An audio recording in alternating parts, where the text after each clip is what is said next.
오늘 우리에게 주신 하나님의 말씀은 마태복음 20장입니다. 마태복음 20장 17절부터 34절까지의 말씀입니다. 마태복음 20장 17절부터 34절까지의 말씀 한 마음으로 주의 말씀을 받도록 하겠습니다.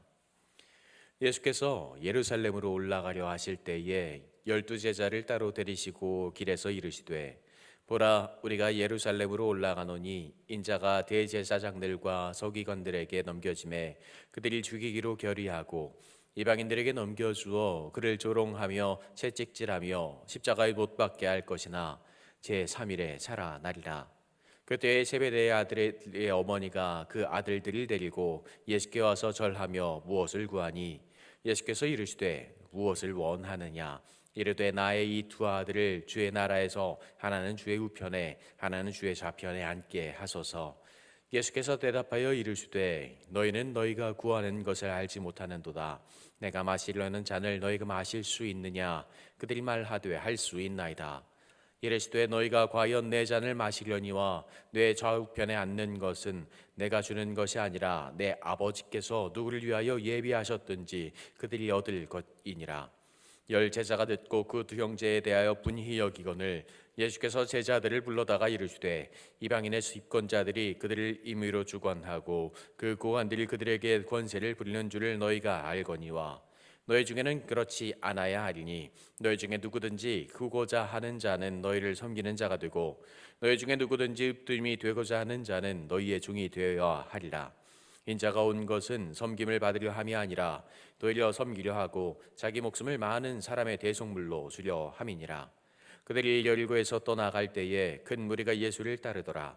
맹인 두 사람이 길가에 앉았다가 예수께서 지나가신다 함을 듣고 소리질러 이르되 주여 우리를 불쌍히 여기소서. 다윗의 자손이여 하니 우리가 꾸짖어 잠잠하라 하되 더욱 소리질러 이르되 주여 우리를 불쌍히 여기소서. 다윗의 자손이여 하는지라. 예수께서 머물러 서서 그들을 불러 이르시되 너희에게 무엇을 하여 주길 원하느냐. 이르되 주여 우리의 눈뜨기를 원하나이다. 예수께서 불쌍히 여기사 그들의 눈을 만지시니 곧 보게 되어 그들이 예수를 따르니라. 아멘. 하나님의 은혜와 사랑이 우리의 삶에 가득 넘쳐나기를 간절히 소망합니다. 찬송가는 며칠 동안 연습했는데 마음대로 안 되네요. 하나님의 마음도 그리고 부모의 마음도 우리와 함께 하시는 하나님의 은혜도 그런 마음과 비슷하지 않을까라는 생각을 해봅니다. 오늘 우리에게 주시는 말씀이 우리의 삶의 빛과 소망이 되기를 또 한번 소망해 봅니다. 우리의 인생의 희망이 되기를, 그리고 다시 생명이 싹 틔울 준비를 하는 이 시기에 사순절 기간에 우리의 삶의 은혜와 소망이 다시 한번 싹 틔워 보기를 소망합니다. 오늘 말씀의 시작은 주님께서 당신의 부활을, 당신의 죽으심을 세 번째 이르시는 장면이죠. 당신의 하실 일을 아시는 주님께서 사랑하는 제자들에게, 내가 사랑하는 사람들에게, 함께 소망을 꿈꾸고 있는 사람들에게 내가 이렇게 어려움을 겪게 될 거야 라고 고백하시는 장면입니다. 우리는 종종 삶의 어려움들을 나와 함께하는 사람들, 내가 사랑하는 사람들에게 고백할 때가 있죠. 이런 사람들에게 나의 마음을 고백하는 것은 어떤 이들은 나의 치부를 드러낸다라고 여기지만 그래도 나의 약점을 드러내면서 나와 함께 해주세요, 그리고 나를 위해서 기도해 주세요 라는 마음을 보이는 것과 마찬가지입니다. 나에게도 이렇게 약점이 있습니다. 나에게 이렇게 약한 모습이 있습니다. 내가 가장 믿는 사람들, 내가 가장 의지하는 사람들에게 그런 것들을 이야기하면서 나와 함께 해주세요, 도움을 요청하는 거죠. 오늘 예수님의 마음이 어땠을까? 17절을 보면 이렇게 짐작할 수 있습니다. 예수께서 예루살렘으로 올라가려 하실 때 12제자를 데리시고 길에서 이르시되, 12명을 따로 데리고 말씀하셨다라고 이야기하고 있습니다. 당신이 가장 믿고 의지하는 제자들을 선택해서 말씀하신 거죠. 내가 이제 이런 고난을 당할 것이고 죽임을 당할 거야 고백하십니다. 내가 가장 사랑하는 사람들에게 이야기하시죠. 이방인들에게 넘겨주어 그를 조롱하며 채찍질하며 십자가에 못 박게 할 것이나 제3일에 살아나리라. 이방인들은 이스라엘 사람들이 짐승보다 못하게 생각했던 사람들입니다. 그냥 그들은 어떤 행동을 해도 죄인이다 라고 이야기를 하죠. 죄인과 손을 잡는 것, 스치는 것도 부정한 것인데 그들에게 바로 죄인들에게 조롱당하고 나무에 매달려 죽으실 것을 말씀하십니다. 가장 치욕스러운 죽음을 예고하시고 부활을 예고하시죠. 고난을 통해서 이루어질 역사전 구원을 말씀하시지만 그래도 그 모든 시간이 나에게 너무나도 힘들고 어려울 것 같다. 나를 위해서 기도해 주겠니? 라고 말씀하시는 장면입니다. 그 이후의 모습들을 보면 어떨까요? 한 어머니의 요구라는 제목으로 성경에는 이야기하고 있기는 하지만 생각지도 못한 모습을 보이고 있습니다. 세베대의 아들의 어머니, 야고보와 요한의 어머니죠. 주의 좌편과 우편에 앉게 해달라라고 요청을 합니다. 아마 야고보와 요한이 가족들에게 이야기한 것 같습니다. 예수님께서 이런 고난을 받으시고 돌아가실 것 같습니다. 그리고 다시 살아오실 것 같습니다. 이 말을 들은 가족들의 모습, 그리고 아마 모든 이들이 주님의 제자였을 것 같은데 그들의 마음은 어땠을까? 고난당하실 그 예수님의 모습을 상상하시면서 슬퍼하고 어려워했을까? 그것이 아니라 기적처럼 살아오실 그 예수님을 상상한 것 같습니다. 죽음에서 부활하시고 이 세상에 이루실 하나님의 나라를 꿈꾸는 것 같습니다. 다윗과 솔로몬의 왕국처럼 로마를 무찌르고 이루어질 왕국을 꿈꾸는 것 같습니다. 그래서 21절에 이야기하죠. 나의 두 아들을 주의 나라에서 하나에는 주의 좌편에 하나는 주의 우편에 앉게 해주세요 라고 요청을 합니다. 다른 제자들의 마음은 어땠을까요? 비슷한 것 같습니다. 고난당하실 것을 말씀하셨는데 왜 너희는 그런 생각을 하면서 욕심만 부리느냐라고 그들에게 가서 따지는 것 같습니다. 화를 내는 것이 아닙니다. 그들의 마음에 들은 것 가장 중요한 것은 내 스승이 고난당하고 너무나도 힘들고 어려운 상황에 처할 것이다. 이게 아니라 왜 너만 더 좋아지려 하느냐, 높아지려 하느냐라는 이야기였습니다. 그런데 예수님의 고백의 말씀들을 들어보면 예수님은 그들에게 생각하는 것과 전혀 다른 마음을 가지고 말씀하셨습니다. 예수께서 말씀하시는 것은 순수한 고난, 아니 순종의 고난을 말씀하고 계셨죠.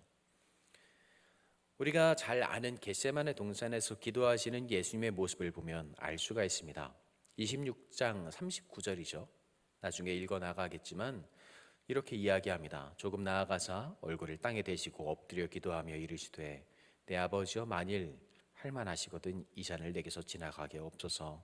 그러나 나의 원대로 마시옵고 아버지의 원대로 하옵소서 하시고 예수께서는 그 순종의 순간을 말씀하고 계십니다. 내가 이렇게 힘들고 어려운 순간들을 지나갈 텐데 하나님 제발 나에게 그것을 벗어날 수 있게 해주십시오 라는 기도를 드리시는 장면이죠.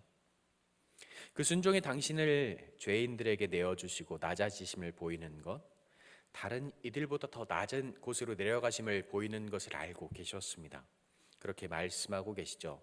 26절과 27절에 너희 중에는 그렇지 않아야 하니 너희 중에 누구든지 크고자 하는 자는 너희를 섬기는 자가 되고 너희 중에 누구든지 으뜸이 되고자 하는 자는 너희의 종이 되어야 하리라. 예수님께서는 이런 모습을 보이시기 위해서 항상 애쓰셨습니다. 그리고 그런 죄인의 자리에서 순종의 자리에 가실 것을 예고하셨죠. 말씀드린 대로 가장 더러운 자 죄인들에게 당신을 맡기시고 가장 저주받은 자리 십자가에 달리시는 것을 예고하십니다. 이런 주님의 마음을 제자들은 알고 있었을까? 전혀 알고 있지 못했던 것 같습니다. 그렇기에 말씀으로 제자들에게 결과를 알려주고자 하셨습니다. 고난과 순종의 결과를 알려주시려고 했던 거죠. 그게 바로 오늘 말씀의 후반부에 나오는 말씀입니다. 여리고로의 길을 떠나가는 도중에 두 명의 맹인을 만나셨습니다. 맹인은 어떤 사람인지는 알고 계실 겁니다. 앞이 보이지 않는 사람이라고 생각하지만 요한복음 9장의 날 때부터 맹인을 고치시는 그 장면이 나옵니다. 그때 제자들이 했던 질문이 바로 그것입니다. 이 사람이 맹인으로 난 것이 누구의 죄로 인함이니까? 자기니까? 그의 부모니까? 맹인이 된 것은 자신의 죄 혹은 부모의 죄 때문에 그 죄가 그 사람에게 가득했기 때문에 그가 맹인이 된 것입니다 라는 마음이 그들에게 있었습니다. 바로 죄인이기 때문에 맹인이 되었다라는 것이죠. 그 죄인들이 가는 길에 위대한 스승 예수님을 부르기 시작합니다. 소리질러 이르되 주여 우리를 불쌍히 여기소서 다윗의 자손이여. 수천 명의 사람, 아니 수백 명의 사람들이 예수님을 둘러싸고 가는 그 길에서 얼마나 간절하게 소리를 질렀을지 이 외침을 들은 사람들은 굉장히 불쾌하게 생각합니다. 저렇게 더러운 죄인이 나의 사랑하고 위대한 스승인 예수님을 부른다는 것 자체가 불쾌한 것 같습니다. 그렇게 그들을 꾸짖고 화를 냅니다. 그런데 그들은 포기하지 않죠. 더 간절하게 소리칩니다. 그리고 그 말에 응답하십니다. 내가 너희에게 무엇을 하여 주기를 원하느냐. 주여 우리의 눈뜨기를 원하나이다. 저희의 눈이 다시 열리게 해주십시오. 아까 말씀드린 대로 다른 말로 이야기하면 우리의 죄가 용서받기를 원합니다. 바로 그들이 죄인으로 여겨지고 있기 때문이죠. 그들의 간절한 외침에 예수님의 마음이 움직입니다. 그리고 34절에 이렇게 말씀하시죠. 예수께서 불쌍히 여기사 그들의 눈을 만지시니 곧 보게 되어 그들이 예수를 따르니라. 제가 아이들에게 종종 읽어주는 새 한글 성경이라는 성경이 있습니다. 그 성경에는 이렇게 이야기하고 있습니다. 가슴 아파하시며 예수님이 그들의 눈을 만져주셨다. 그러자 곧바로 그들이 다시 보게 되었다. 그리고 그들은 예수님을 따라 나셨다. 불쌍히 여기시는 것, 바로 가슴 아파하셨다라는 거죠. 그리고 그들의 눈을 어루만져 주셨다. 누구를 위해 가슴 아파해 본 기억들이 아마 있으실 겁니다. 저도 경험해 본 적이 있습니다. 언제 가슴이 아플까? 내가 가장 사랑하고 아끼는 사람, 그 사랑이 아플 때 가슴이 아프다라는 것을 경험하게 됩니다. 저희 아이가 태어났을 때 안아보고 굉장히 놀랬던 기억이 있습니다. 다른 아이들, 그 갓난 아기가 먹지 못한다라는 것을 보게 되면 아직도 생각하면 가슴이 좀 먹먹해집니다. 그 아이가 태어나서 다른 아이들처럼 먹지 못하는 모습을 보게 됐습니다. 다른 아이들은 갓난아이 얼마나 먹는지 아시나요? 한 20ml 정도 젖병에서 요만큼 먹습니다. 근데 저희 아이는 그만큼을 먹지 못하더라고요. 그만큼을 먹으면 토하고 더 힘이 없어졌습니다. 반도 먹지 못하는 모습을 보게 됐습니다. 의사와 이야기를 해도 방법이 나오지 않았죠. 잘 먹지 못하고 힘들어하는 아이를 안고 이렇게 가만히 보고 있는데 내가 이 아이를 위해서 해줄 수 있는 것이 아무것도 없구나 라는 생각에 가슴이 아파오고 먹먹해지기 시작했습니다. 아, 이게 이렇게 힘든 것이구나 라는 것을 그때 알게 됐죠. 그래서 혹시라도 하는 마음으로 다른 아이들이 먹는 것의 반 정도만 먹이기 시작했습니다. 그리고 저희가 조금 더 힘들어 하기로 했죠. 보통 갓난아기는 한 2시간 정도 자고 일어나서 생활을 하는데 저희는 1시간만 자는 걸로 결론을 내렸습니다. 그 아이를 위해서 더 피곤하고 힘들지만 희생하는 것으로 결심을 했죠. 1시간을 자고 우유를 먹입니다. 30분만 돼도 변을 보고 소변을 보고 그 상황이 계속 반복되었습니다. 그리고 저희는 점점 피곤해 찌들어가기 시작했죠. 그래도 내가 이 아이를 살릴 수 있겠구나 라는 그 희망을 가지고 그 생활을 보내게 되었습니다. 그리고 그 아이는 지금 열심히 사춘기를 보내고 있죠. 가슴이 아프다라는 것은 그만큼 내가 사랑하는 사람이 힘들고 어려워하는 모습을 보았을 때 그 사랑을 알고 있을 때 경험하게 됩니다. 예수님은 이 맹인들을, 죄인들을 보면서 가슴이 아파하셨습니다. 너무나도 사랑하신 거죠. 그런 모습은 앞에 제자들의 모습과 비교됩니다. 예수님이 무엇을 원하느냐 물어보셨을 때 이들은 더 높은 자리를 주시기를 원했습니다. 꼭 자녀들이 용돈 주기를 바라는 것처럼 말이죠. 그리고 구원받기를 원했던 맹인들의 그 모습과는 다른 모습을 보게 됩니다.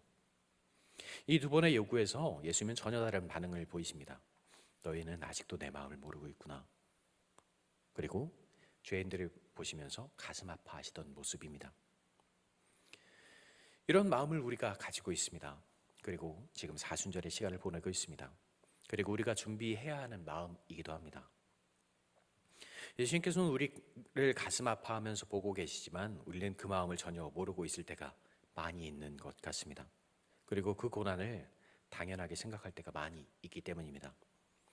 히브리서 2장에 이렇게 이야기합니다. 이는 하나님의 일에 자비하고 신실한 대제사장이 되어 백성의 죄를 속량하려 하심이라. 그가 시험을 받아 고난을 당하셨은즉 시험 받은 자들을 능히 도우실 수 있느니라. 우리의 죄를 속량하기 위해서 고난 당하셨고 그를 위해서 우리를 사랑하셨음을 고백하고 있습니다. 그 구원의 사랑을 우리가 얻게 되었음을 알고 있습니다. 육신에서 사시는 동안 그리스도께서는 자신을 죽음에서 구원하실 수 있는 분임을 알면서 끝없이 기도하셨습니다. 그리고 예수님은 그 사랑을 전하셨죠. 예수님께서는 항상 그런 마음으로 우리를 바라보고 계십니다. 내가 조금만 더 희생하면 내가 이 사랑하는 아이를 고칠 수 있는데, 내가 더 조금만 더 희생하면 나의 사랑하는 자녀를 구원할 수 있는데, 예수님 하나님께서 말씀하신 그 삶을 내가 살아갈 수만 있다면 내가 사랑하는 아이를 사랑할 수 있는데 라는 마음으로 끝없이 우리를 바라보십니다. 그런데 우리는 나의 욕심을 생각하고 내가 가질 것, 내가 원하는 것들만 꿈꾸는 것 같습니다.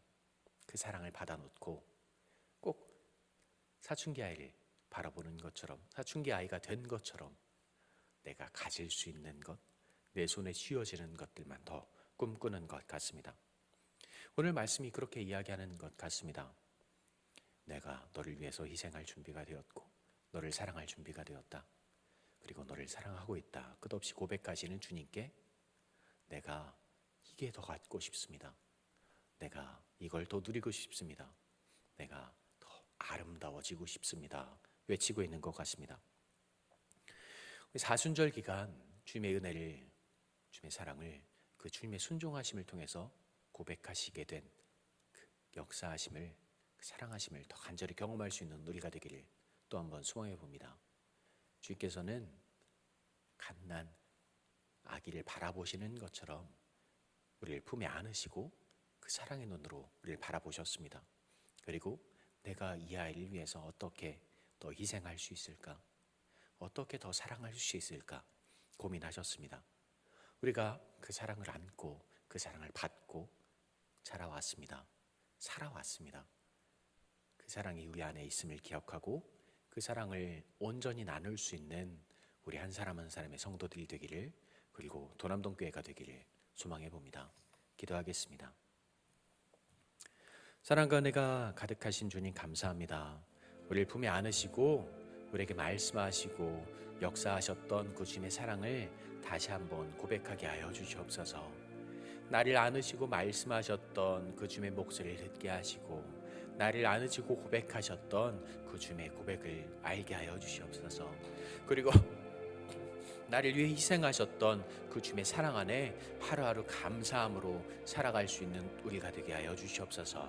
나의 욕심을 보이는 것이 아니라, 나의 바램을 보이는 것이 아니라 주님의 사랑을 고백하며 주님의 사랑에 감사함으로 살아갈 수 있는 우리가 되게 하여 주시옵소서.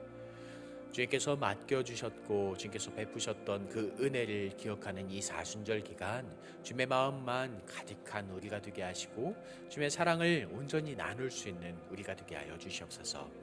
그리고 우리를 통해서 그 사랑이 이 세상에, 그리고 이 지역에, 그리고 우리가 살아가는 그 가정에 아름답게 전해질 수 있도록 주께서 도와주시옵소서. 언제나 우리와 함께 하시며 우리를 안으시고 우리에게 사랑한다 끝없이 고백하시는 우리 구 주 예수님의 이름으로 기도합니다. 아멘.